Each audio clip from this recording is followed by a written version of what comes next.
Te doy la bienvenida a la Lección Divina en la fiesta de la Cátedra de San Pedro Apóstol.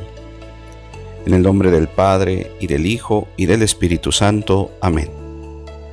Te rogamos, Dios Todopoderoso, que no permitas que seamos sacudidos por perturbaciones algunas, ya que nos has edificado sobre la roca de la confesión apostólica. Por nuestro Señor Jesucristo, tu Hijo, que vive y reina contigo en la unidad del Espíritu Santo y es Dios por los siglos de los siglos. Amén. Escuchamos la lectura del Santo Evangelio según San Mateo, capítulo 16, versículos del 13 al 19. En aquel tiempo, cuando llegó Jesús a la región de Cesarea de Filipo, hizo esta pregunta a sus discípulos: ¿Quién dice la gente que es el Hijo del Hombre?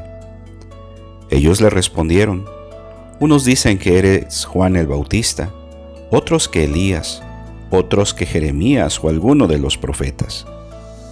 Luego les preguntó: ¿y ustedes? ¿Quién dicen que soy yo? Simón Pedro tomó la palabra y le dijo: Tú eres el Mesías, el Hijo de Dios vivo.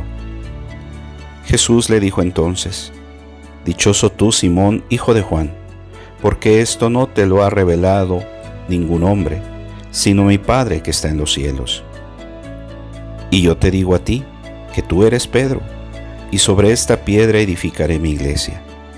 Los poderes del infierno no prevalecerán sobre ella. Yo te daré las llaves del reino de los cielos. Todo lo que ates en la tierra quedará atado en el cielo, y todo lo que desates en la tierra quedará desatado en el cielo. Palabra del Señor. El Evangelio de hoy habla de 3 puntos: la opinión de la gente respecto a Jesús, la opinión de Pedro respecto de Jesús y la respuesta de Jesús a Pedro. Jesús hace una pregunta respecto a la opinión que la gente tiene de su persona. Las respuestas son variadas: Juan Bautista, Elías, Jeremías, un profeta. Nadie acierta. Hoy también es grande la variedad de opiniones de la gente respecto a Jesús. Enseguida Jesús pide la opinión de los discípulos. Pedro se convierte en portavoz y dice: Tú eres el Cristo, el Hijo de Dios vivo. La respuesta no es nueva. Anteriormente los discípulos habían dicho lo mismo. En el Evangelio de Juan, Marta hace la misma profesión de fe. Significa que en Jesús se realizan las profecías del Antiguo Testamento. Bienaventurado tú, Pedro. Jesús proclama a Pedro bienaventurado, porque recibiste una revelación del Padre. Aquí también la respuesta de Jesús no es nueva.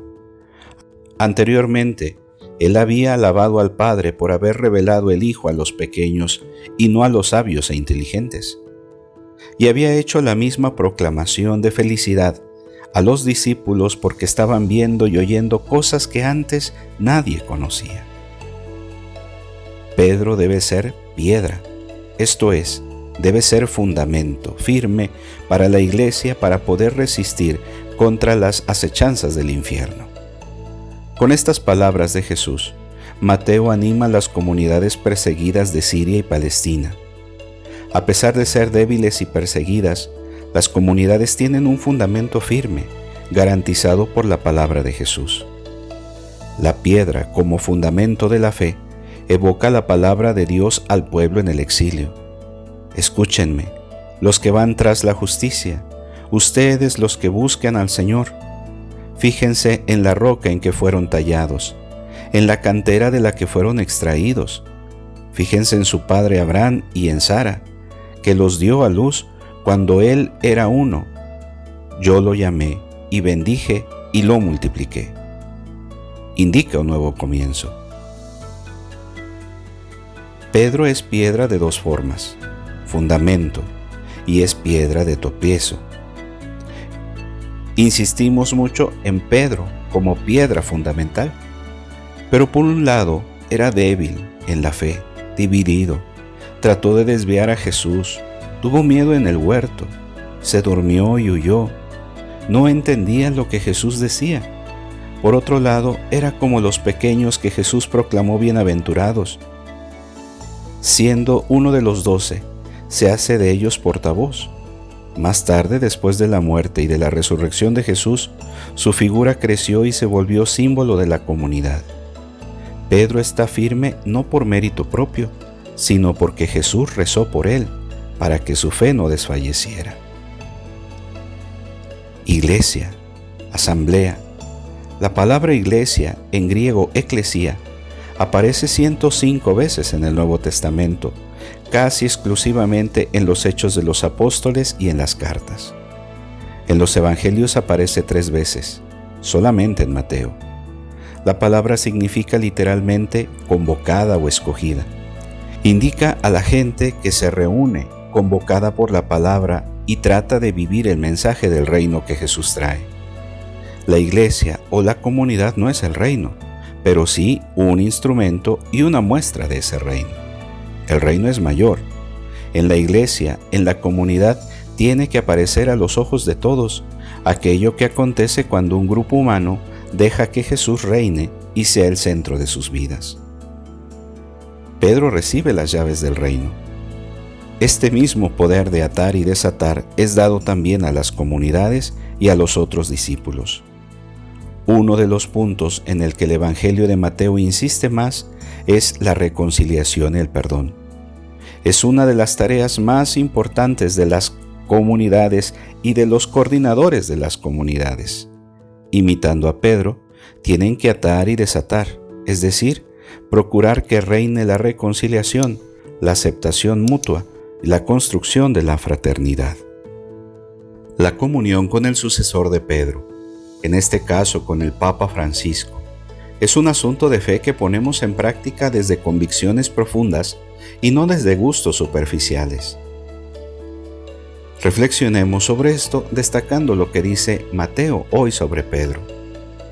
El apóstol Pedro, por una gracia especial, reconoce la identidad de Jesús y desde esta convicción se dispone a cambiar de ser pescador al encuentro con Jesús y lo transforma en pescador de hombres, y posteriormente en apóstol.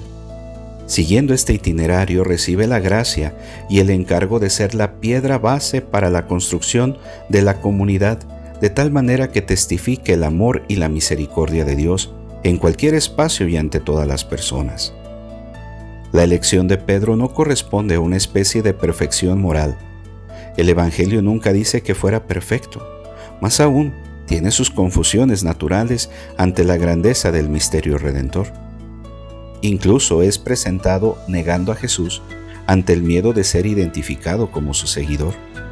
Sin embargo, eso no lo resquebraja como elemento de sustento, ni lo desacredita como factor de comunión ante sus hermanos, pues él mismo se dispone a convertirse, reconociendo sus errores y enmendando sus faltas. Oremos por el Papa Francisco y vivamos en comunión con su persona y sus enseñanzas. Ahora reflexionemos. ¿Cuáles son las opiniones que existen en nuestra comunidad sobre Jesús? Estas diferencias en la forma de vivir y expresar la fe ¿enriquecen la comunidad o perjudican el camino y la comunión? ¿Por qué?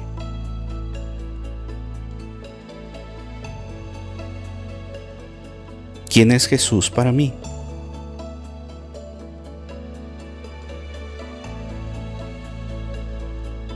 ¿Quién soy yo para Jesús?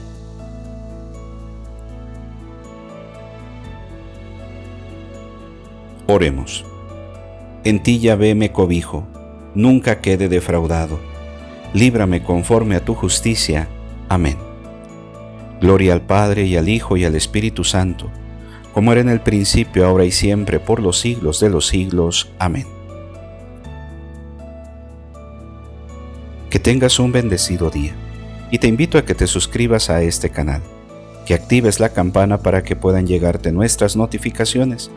Asimismo, regálanos un me gusta y un comentario de lo que la palabra de Dios ha sembrado hoy en tu corazón.